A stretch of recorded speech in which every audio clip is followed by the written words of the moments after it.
early church history, there is no record in the first hundreds of years of the early church.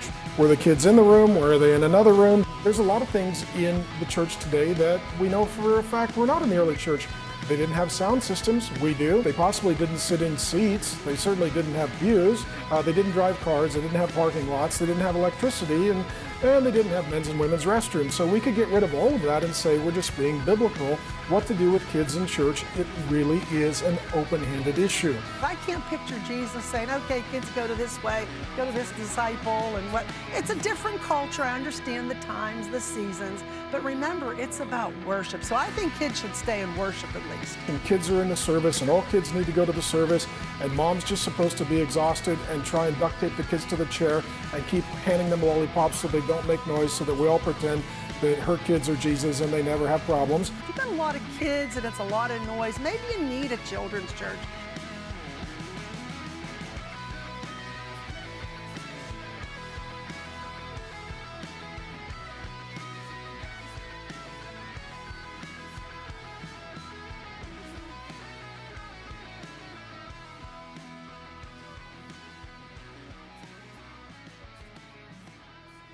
Hello, welcome to another installment of Very Good Christian Podcast.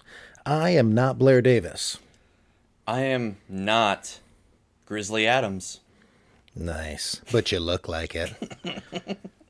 Let's get into this. We've got an important topic to go over, as they all are. And we're talking about kids. We're talking about kids and church and the relation of the two. Like, should a child be allowed to enter a church? My personal stance is no, but that's not commonly accepted. So we're going to go deeper than that. We're going to ask, should kids be in the worship service with their parents? Should the whole family unit be together worshiping, or should they be broken up by age group into a setting where they're receiving maybe some content that may be viewed as more age appropriate or age comprehensible? So we're going to dive into that and find out the objective truth of the matter and then tell you exactly what to think about it. I mean, there's obviously going to be variance based upon the context of your individual setting. Sure. But yeah, we're just going to go, what's the better scenario? It's certainly not the case that if you think all families should be worshiping together, that then you think that if children are separated for the sermon, that it's heresy, or that it's not Christian, or it's not a real church, or that's. I mean, that is what I think. But well, no, I know that, and that's why I'm not friends with you outside of this podcast. But in reality, though, this is of course a secondary matter. Yeah. It's not a matter of salvation. I mean, quite clearly, it's a matter of, well, what is actually most effective in raising up children for the Lord and for having a family together grow closer to God and to love Him and love others in a way that God approves of. So that's where we're at. Now, I guess we could look first at, like, in all of our years, what has been our experience. I mean, have you experienced more one or the other so far in your walk with Christ? Yes, in the large majority of because I did float around to different churches that were very different denominations, and I would say across the board, really, there was always some form of Sunday school or other than the main adult worship service. And that's Baptist Church, Episcopalian Church, non-denominational, Church of God, really all except for the church I currently attend have had a children's program that was at the very least suggested that your child attend. And to clarify, I'm saying that during a couple of the church services that I attended as the main worship service, the kids were sent downstairs during the main service, and it was called Sunday school, but it was okay. It wasn't a separate happening. Gotcha. Just so we're clear. Sure, exactly, because Sunday school is usually a different thing that's before the service. Yeah, exactly. So yeah, in mine, Growing up, growing up there was separation, and I went to an Assemblies of God church, and then after that I went to a few different services, and all of them except for one. I went to an Anglican church for a couple of years in Spokane, and everyone was all together. There was a cry room, and in case you got a little bit of screaming going on, and you need to get your if adults wanted to cry, they could go in there as well. I think If the sermon was that touching. exactly, or the music was that bad. No, that music there was pretty good. I liked it. But anyway, so except for that Anglican service, and then of course the church I currently go to, where everyone is all together in the worship service. I've most of my years as a Christian have been, separation. Now, and I will say this too, that they're not all the same. I have spent time in a church where there's a parallel service for children the entire time, but I've also been to a service where the music at the beginning, everybody is together in the sanctuary, and then after the music, the children are dismissed to children's church. So basically, for the sermon. So there's a couple different ways to do it. Actually, I attended an Anglican church on vacation in Montreal where they had the kids in with everybody else at the beginning, because they did like 3 praise songs at the very beginning. And then the kids, I think, went out and did their own thing with their own leaders. And then they come back for communion. So I've seen that as well. But so I'll ask this, Blair. And obviously, I mean, a lot of people would know this anyway, but let's just like discuss this and fill this out. Well, why are there these differing opinions? So let's look at those churches where kids are separate for at least a portion of the service. Well, why even do that? What's the point? What's the benefit of that? Speaking as someone that's never run a church, I would say it's convenience. First and foremost, maybe not first priority, but I can understand at least the idea of if you're in a more modern church, so not your traditional or higher church setting, and you're trying to get the most people into a service, or you're trying to get the most people to come back or to stick around, you offer this kind of supplementary child care so that the parents can get their worship on and the kids can learn a lesson. And it's, I guess, presented as more fun or more at the separate speeds. I'd say that's a fine reason or a fine motivation anyway to do it. That's the first one that springs to mind for me. Yeah.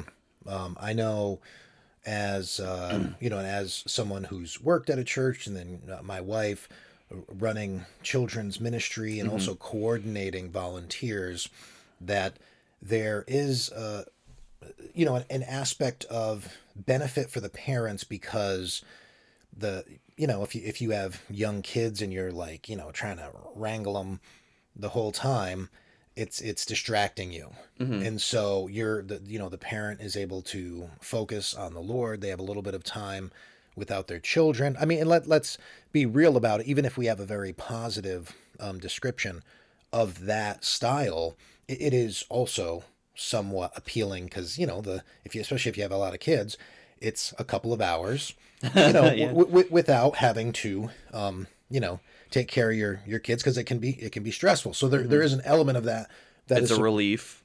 Yeah. And a little respite. And some parents, in my experience, also working at a church, and at least not all the time, but helping with children's church or children's ministry, I can see the appeal when you have some really hyperactive kids, or if you get 2 or 3 really hyperactive kids. Sure. For sure. And I remember some parents were a lot more open to saying to my wife and I, when she was pregnant, they were saying, "Oh man, if someone volunteers to hold your kid, you just let them, because you're gonna want that break." And to be, that hasn't really been our experience. We haven't been hoping for a break during church service or anything, but parents have said that, or, moms, dads, etc. Oh, sure. Like, oh, take that help, or. And I mean, focusing on the age level and the content that's coming out. So that's of course, like you mentioned briefly, is the other main aspect, is that the child is going to encounter a lot of things in the service that he or she is incapable of understanding. And so why not bring a sermon, a lesson, a craft, even games that are going to be able to reach them where they're at their level. Why not do, if the goal is to get them closer to God, to get them encountering God, why not do that? Right? It makes sense. Instead, they sit in the pew and just kind of like, mindlessly, whatever, completely disengaged. Yeah. Why not do it this other way? So certainly I think that's one of the biggest motivating factors. I mean, that's valid. That is a good motivation, right? In the sense that you're concerned about your child connecting with God. But what do you think? Do you think that also in reality is helping a child connect more with God? I guess I could give advice broadly, but as someone who only represents my wife and I, who have a 10-month-old, we have a liturgical service, and we don't really have problems with our daughter. Granted, she's genuinely a 1 in a million child. We're told all the time that she's, very observant and has this discerning look on her face, and, really is quiet and sits still. So we might have a very blessed experience. When you're talking about different denominations and the different church styles, and the kind of you see with the presentation of different kids' churches, is how old they can be that you expect them to sit still. Because we both have experience in a church where it's 40 minutes of music and then 45-minute sermon, and then you go home. I don't think she would do as well, because we couldn't expect her to sit still for that long. But we are fortunate enough to be in a church that splits up the music. There's up and down, and she she seems to enjoy it when we pick her up for the standing parts, or move her a little bit with the music. Depending on the parts, going up for communion, even that she loves. Seeing our pastor give her the blessing, she smiles. There's a lot more going on that she likes, that she can observe. Yeah, and that's something that Kate and I have talked a lot about, that we are grateful that we're in the liturgical setting because of all of that stuff. I mean, exactly. There's different times when you're standing, you're seated, or you're kneeling. So you have that movement that's going on, and then there's also the call and response. Opening up the service with, blessed be God, right? The Father, the Son, and the Holy Spirit. And then we respond, and blessed be his kingdom, now and forever. Amen. And you're doing that. And there's certain times when you're doing the sign of the cross. It's taken, like our two girls, the younger one, it's taken her a while to get the sign of the cross down, but now she seems to have it down. But you're doing that at certain times. You're also, especially when it's like a high service, you've got incense. That's in the smells, right? Like the senses are being engaged, and we get to talk to them and like, oh, look at that. Do you see what that is? That's the thurible. That's where the incense comes from. Do you know what that represents? And that represents the presence of the Holy Spirit, filling this place, because he is here. And yes, you have the communion, or you're going up to receive a blessing, and there's music, there's call and response. There's certain times when we're listening to someone. There's certain times we're all together as one unit. We are praying in unison, and there's just so much going on that really is engaging. I mean, sure, you could just go through it mindlessly, and there certainly are people who do that, but of course, just being present for 45 minutes of music and then an hour-long sermon, seated and listening to that, it's very simple to disengage in my experience, yes. So we have very much like that. And all the symbolism in the liturgical setting, because there are just so many things. You have crosses, there might be, an icon up on the altar. There are all of these different things that are there, and they all have a specific meaning and what they represent. Yeah. And you can, talk to, oh, do you see that thing there? Do you know what that is? You know what that represents? And yeah, that I find very helpful. With kids, they're more curious generally. So Oh, yeah. there will be a time where I am able to, talk to her, after a service, say, oh, why do we do this? Or why do they wear that? And it's these teaching opportunities, and you can pour in the purpose of the service. And again, not to tear down anybody's denomination at all. I think, we're all Christians. We all have more in common than we don't. But there's not a lot of intentionality with a lot of other churches that I in my experience that have so many layers to it, and it's hard to explain sometimes to, even with my experience with teenagers, the importance of sitting down and being quiet for 45 minutes when, to be honest, I had a lot of trouble not whispering or nudging or anything with anybody for 45 minutes to an hour at times. So, not to be a hypocrite, I had issues, again, sitting still and paying attention for that long. And Sure. I've enjoyed the shorter sermons. And also, to lay it out there, if she is fussy during the sermon, that's generally the spot where my wife takes her downstairs to the infant room, the playroom that they have downstairs. And, they play with toys during the sermon. And my wife can still hear the sermon because there's a speaker that goes in there. So when the sermon ends and the prayers of the people start, she's able to gather, give her one last change and bring her upstairs. Nice. And be a part of it. So we don't expect her to sit down and not be disruptive for the 20-25 minute sermon. But Sure. but expecting that, you're cutting in half the sermon time of some other churches that do have the kids program. Yeah, and like ours, they do have baskets of crayons, and then each week they have a new page of coloring or a few pages of coloring that go along with like the readings for the day. And we do allow them right now to color during the sermon. So we got the wooden pews, and so they're just kind of like, they got their paper on the pew.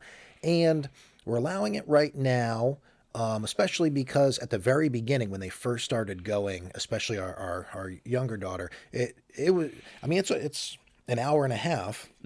And there's plenty of times when it's fairly quiet during the service. And, she likes to talk basically nonstop. And so it was a big adjustment for her. And so we found like, okay, well, we'll allow the coloring during the sermon. Although, I'm being honest, we're contemplating like, what's the age where we're going to cut that off? Because I don't want to give the impression that the sermon is somehow less important, so you don't need to listen, right? But yeah, so we do that right now. But then the rest of it, they're participating. And when we kneel, there's some times where we're kneeling for 10 minutes straight. There's like a one chunk during the Eucharistic part where I don't know, I haven't timed it, but 10, maybe even 12 minutes where we're kneeling, and they kneel. They're not allowed to sit down. In the beginning, there have been a few times where it's like I look and they're sitting. I'm like, kneel down. What are you doing? And I'm like, listen, what we try to do is just emphasize to them, you're not going to understand everything. You're not. But you definitely can understand a decent amount of what we're doing. And the things, especially if they try. Yes. If they're paying attention and try. And the things that we're saying.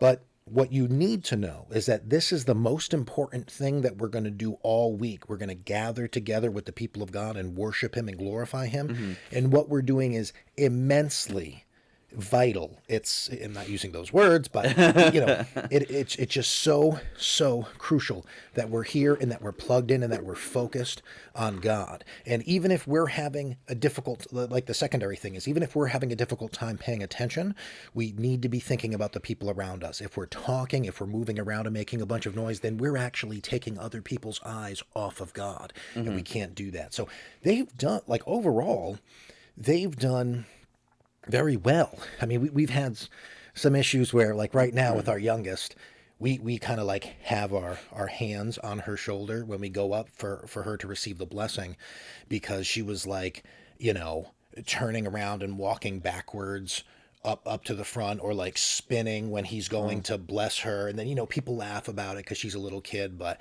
like, we tell her, like, listen, you're not going to be doing this, or that you're just going to stand there with your arm. And then she literally does the opposite of what we ask. Oh. And so, yeah, we ended up coming to the point, receiving consequences, but obviously it wasn't enough. So I'm like, listen, you're going to act like a baby. We're actually going to treat you like a baby. We're going to go up with you and kind of be holding you a little bit so that you don't spin around. And after a while, if you can prove, that you're capable of just standing there and listening, then we'll switch that up. Sure. So we've had these certain things, but like overall, they've done, so well, and I hope they are getting something out of this, the service. I believe they are, and they can at least understand the importance that we place upon it, and hopefully that can transfer over, at a certain point. Now, so we've talked a bunch about, like, specifically the liturgical setting, when it comes to kids being in the service or not, but more broadly, what we talked about the benefits of the child being in their own service, receiving instruction at their own level, trying to help that. Well, what would you say? Because you seem like you're more into the family being together during the worship service. I have this sneaking suspicion. Why is that the superior option, in your opinion? I made sure I had this scripture ready to go when we talked about it, and it might be one of only a few that we bring up, but it's the one that makes me contemplate what I do with in parenting, and you'll see why. It's Ephesians 6. I guess I'll just read the first chunk. So Ephesians 6, starting in 1, is, "Children, obey your parents in the Lord, for this is right. Honor your father and mother. This is the first commandment with a promise, that it may go well with you, and that you may live long in the land." Then verse 4, "Fathers, do not provoke your children to anger, but bring them up in the discipline and instruction of the Lord." So I'm open to being wrong about the way that I take that text. But when I read it, and it's an instruction to a father to bring your children up, I also am aware that they weren't having modern day church services when this was written. So yeah. I understand that, but to apply it to today, I guess the biggest thing for me to ask is, if that were an option, if kids' church was an option or toddler room was an option, whether I was in my previous church, the church before that church, or my current church, how am I bringing her up in the instruction of the Lord when I'm actively giving her to someone else to do that? And the argument could be made, you can do it the rest of the week, and this is just a couple hours, and we get back into the, having a relief for a couple hours, or can't sit still and all that. But I mean, parenting is a 24/7 job. It's nice to have a rest. It's nice when one of our parents offers to watch her so we can have a date night. But raising her up in the instruction of the Lord is not, that's a 24/7 job. That's not something that I personally seek rest from. And so I want her to understand what I'm doing. I have so many more hours of the week to let her play with Play-Doh, or make an illustration with water, or watch Veggie Tales. We can do that, and we have the time to do that. And on Sundays, which is our no screen day generally for most of the day, that's the day that we set aside to do real project activities, and we spend the week doing smaller ones with her, but leading up to Sunday, which is usually the big activity where we make a mess or have to plan it out. So yeah, that's it. Is I don't personally know the doctrines or whatever little things that everybody in my church goes to, let alone a 300 person church or whatever size church. So even if I like the preaching, let's say, or I like the music of a church, I don't always know what the 20 something or 30 something downstairs is teaching about biblical theology to my very, very impressionable, spongy daughter. Yes. And granted, she's not old enough to be repeating words and that sinking in, but she's old enough to understand.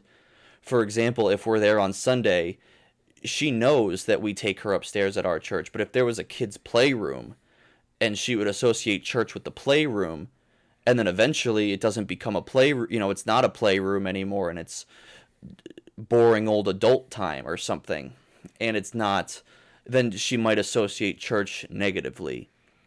But I almost want her to, at whatever level she is, be able to associate church the way that we do, and just different things are revealed to her at different times. Yeah. No, I just share a similar sentiment when it comes to having everybody in the service together. I mean, it reminds me, what you were saying reminds me also of Deuteronomy 6, a very famous passage where Moses says, "Hear, O Israel, the Lord our God, the Lord is one. You shall love the Lord your God with all your heart and with all your soul and with all your might. And these words that I command you today shall be on your heart. You shall teach them diligently to your children, and shall talk of them when you sit in your house, and when you walk by the way, and when you lie down, and when you rise. You shall bind them as a sign on your hand, and they shall be as frontlets between your eyes. You shall write them on the doorposts of your house and on your gates." And we see, and this, of course, is just one of many spots where the instruction of children is brought up. But what you see is, even though the church, is just in its early years in the New Testament, and obviously doesn't exist in the Old Testament, you still have a covenant community, a community of faith that's well established in the Old Testament, and then also in the New Testament, because most of them are Jews that are coming out of that covenant of faith. So there already was this process of discipleship that is discipling children throughout the generations. And so when you look at all of that biblical text, how much of the instruction to children concerning the Lord, how much of that is outsourced to others besides the parents? Well, virtually not at all, right? They're like, you have like Samuel, you have like specific instances, but you don't have all of these commands that, like, it's not written in the law that, like, okay, all kids are going to go to the temple for 1 year at this time to receive, there isn't that. There's an expectation that parents are going to be the ones that teach their children, that pour into them, and they are responsible for their children's discipleship. And I know that things have changed. We're not in an agrarian society. We don't have like a grandma and grandpa living with the rest of the family in the same unit like it was back here for so many centuries. But still, I don't think that changes. I think it does make it harder. I think if you have a multi-generational home and you have like grandma and grandpa home all the time and able to pour into the grandchildren, like that's hugely just helpful in actually raising them up in the faith. But even without that, because we have a different sort of context, the imperative to disciple the children cannot be taken away from the parents. It will always be that. And that's the witness that we see from Scripture. So knowing that, how do we bring that into our context? Yes, we're so used to dividing everybody up, like we've talked about that so many times. You walk into the church and immediately, boom, everybody's divided up based upon their Yeah, age. with the signs or something. Yeah, the family unit comes in and then it's no longer a unit. It's divided up and you'll be a unit again when you leave. That is unfortunate for the main worship service. I'm like absolutely pro having an age categorized Sunday school or Christian education after the service. I think that's very good. But that main act of worship to be done together so that the parents can lead and specifically, right, the man being kind of the high priest of the household, being there. Even if the kids can't understand, they need to see their parents worshiping the Lord. They need to see their parents engaged and in prayer, in worship, focused on the Lord, revering Him, loving Him, and they need that example. They need to see it, and they need to see it more than just on Sundays. Yeah. But they do need to see it on Sundays to ingrain in them the importance of it, even if they don't understand. Also, even if that's one thing that I would love to get this message across to Christian parents. Like, don't talk about the church service in terms of like fun or boring. It doesn't matter. Again, you don't have to have dull, dreary lives with no enjoyment. That's not what I mean. But we should much more. We should much more earnestly be focused on whether something is beneficial, whether it is building us up, whether it is making us more like Christ, or it's taking us in the direction that we want to go. Generally speaking, I try to talk very like honestly with them and kind of like they're older than they are, and just say, listen, I understand that you may not. There are going to be days when you don't feel like doing church, or like you're looking forward to, oh, are we going to get you snacks at Dunkin' Donuts after, or whatever it is. But it doesn't matter. It doesn't matter how you feel. We need to do it. We need to honor God. We need to encounter Him in this service. And that's just all there is to it. We want to do the right thing, even if we don't feel like it, because God is worth it. Because He's God. He's above all of our emotions, and whether we had a bad day or a good day, whether we're excited, whether we're scared, or we need Him at all times. And so, just trying to ingrain that and doing it as a family unit, I'm very, very much in favor of it. If you couldn't tell, A big thing that we didn't mention, and I'm not going to, and you don't have to comment if you don't want to, but it's something that you've brought up to me plenty of times, is the public school system. And so how much are we bringing up our kids in reverence and instruction and discipline of the Lord when several hours a day they, get up early, get on a bus, go to school that teach only secular things. They come home, do however much homework, go to bed, do a sport activity, you work, and then on the one day a week where everybody who identifies as a Christian should find the time to worship, and several churches I've been to or know of have multi-services. So, there's not really much room for excuse. And then you walk into that and you tell your kids, go downstairs or go to that room, and our families are more separated now than they've ever been. And so even now in the very, the first year of her life, we are working really hard to find a way to homeschool her. yeah, And I did have a very long discussion about it with my wife one night, and I said, I will get a second job, and you can leave your job, because I don't want to work just to then pay for childcare, and then so we're paying someone else to take her when one of us could be with her. So Sure. it's something that I'm actively looking into doing. And so that's just another small piece. And I know we have been back and forth with our opinions, but at this moment, I feel like they're kind of just that. They're opinions. And we've talked about some benefits that we've seen with them being a part of the family, and not to end on a sour note, but what are some negatives to the separation, whether it's immediate or long term negatives to this, children not being, whether they're not invited in, they're not welcomed in, or you're just choosing for them not to be in the main worship service. Yeah, I think some of them would just be the opposite of the positive aspects of them being in with the parents. So you do have what develops probably, and of course it's not just the Sunday service that develops this, but that constant separation it produces an expectation on the child that the parents aren't necessarily the spiritual leaders, like even in their lives, you know what I mean? Because they get taught, they might have a separate service on Sunday, and then maybe they go on a Wednesday or a Friday or something for another service there, which probably is broken up according to age.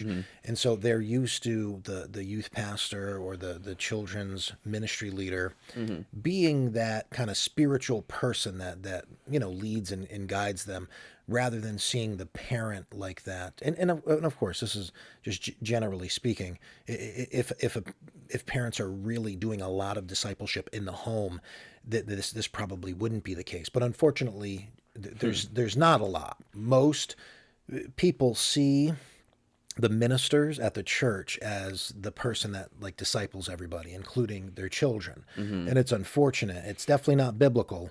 And yeah, so I think that, and also just the growth spiritually, then could much more easily just be so separate from the parents that the parents really aren't in on it at all, really know what's going on or where they're at, or even like what they're being taught. Not that they couldn't find out. I'm sure whoever is leading it would be willing to share, but yeah, I think about that stuff, and it's a little different than your question. But when you brought up public school, it's like, yeah, we are, now it's usually both parents who are separate from their kids all day long, even though before, usually at least, one member of the family is like with the kids and taking care of them.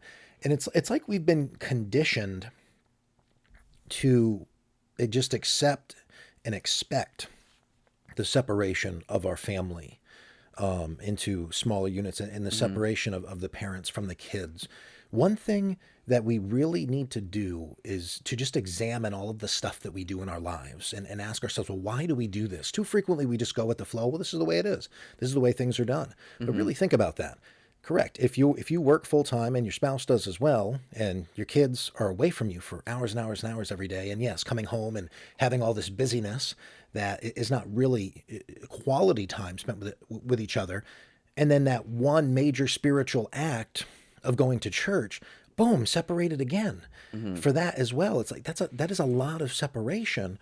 If we're called to disciple our own children, how in the world would we accomplish it being around them so little, and especially in church? It's okay to learn things at church, but when you look at the main worship service, and it's something that I'm really grateful to you for helping me to get through my head, is the main worship service is just different. It should be different anyway. And that's the thing is, again, I don't want to talk ill of it, but the idea of a kid playing with Play-Doh instead of worshiping the Lord and watching his or her parents worship the Lord, it's just so, it shouldn't even be a debate, really. I think, I just wonder why so many parents are so quick to get, rid themselves, really, to be frank, of their kids on a Sunday morning.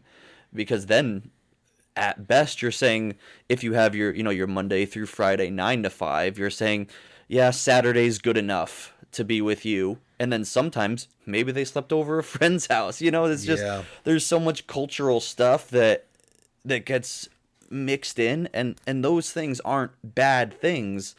And especially if you're a little kid whose parents aren't spiritual influences in your life, then yeah, it's better to have a youth pastor or a children's teacher, pastor, whatever, teaching anything, for sure. If you don't have parents but you still have that hunger, that's a beautiful thing, to not be raised that way and still hunger for it.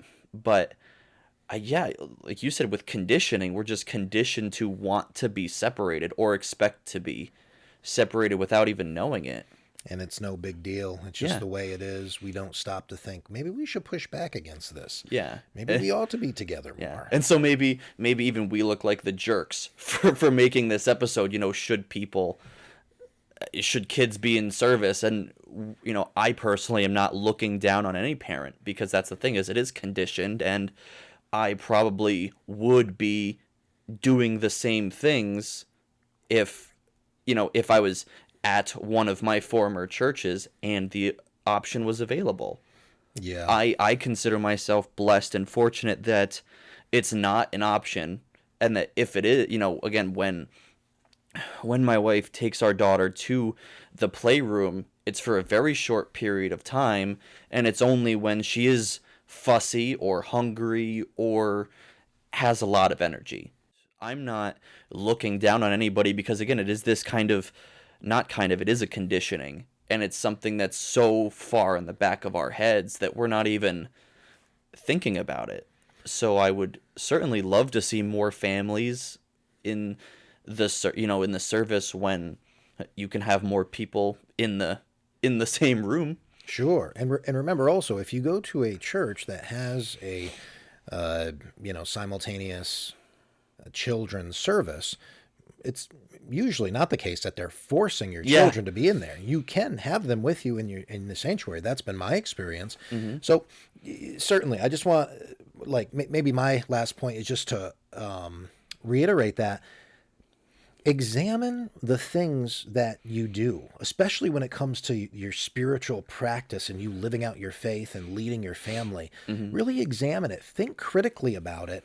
And don't just accept it as, well, this is the way it is. I think so many of these things, I think a lot of us wouldn't even think about it because it's just the way things are done. Mm-hmm. But let's start to examine that stuff, and let's look at Scripture. Let's look at the principles we find there concerning these subjects, and compare what we do to those principles, and just be honest. And if it appears like, oh wow, this is something that's going against what God has revealed, or it doesn't seem to be the best way of accomplishing what He's revealed, let's examine. Let's do some tweaking.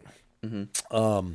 But yeah, so please think critically, look into that, scour the Scriptures, compare it to what you're doing, and just be honest with what God is saying. Sure. And, exactly, this is a secondary issue. It's very important, but it is a secondary issue, and that needs to be kept in mind as well. Mm-hmm. So I'm more for whole family worship altogether. Yeah, and it might be a hard transition to start immediately. If Sure. somehow our views and opinions caused someone to say, oh, we're going to start doing this, and then it doesn't go so well the first couple times. But I think diligence works, because I do have an example of friends that I won't name who did come to our church, and whose kids generally were the downstairs type kids, mm-hmm. who enjoyed our service and enjoyed what was going on. Nice. And it was not expected from any party. So that they would enjoy it. And so just being a family should be the most important thing. And so I guess in closing, just there's a lot of stuff in the Bible, but especially parenting stuff. Sometimes when you read it out, it seems almost harsh, but I think that's just due to our American conditioning, or even Western conditioning. And in the Bible, this stuff was just, well, at least a decent chunk of it could have been, duh, like, oh yeah, we do that anyway, or we can do that a little differently, but it wasn't such a black and white, hard change.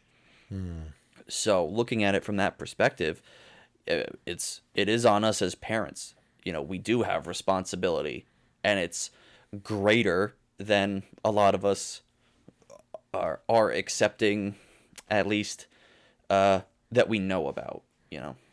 Absolutely. Well, yeah. I mean, it's been a good chit chat here. Let us know what you think. There's a comment section. Type words, press enter. Do what you got to do. We want to hear. Thank you so much. I have been not Grizzly Adams. Exactly. And I'm still Sean Fowler and not Blair Davis. Bye. Bye. Sun's out, everything's bright. The blue sky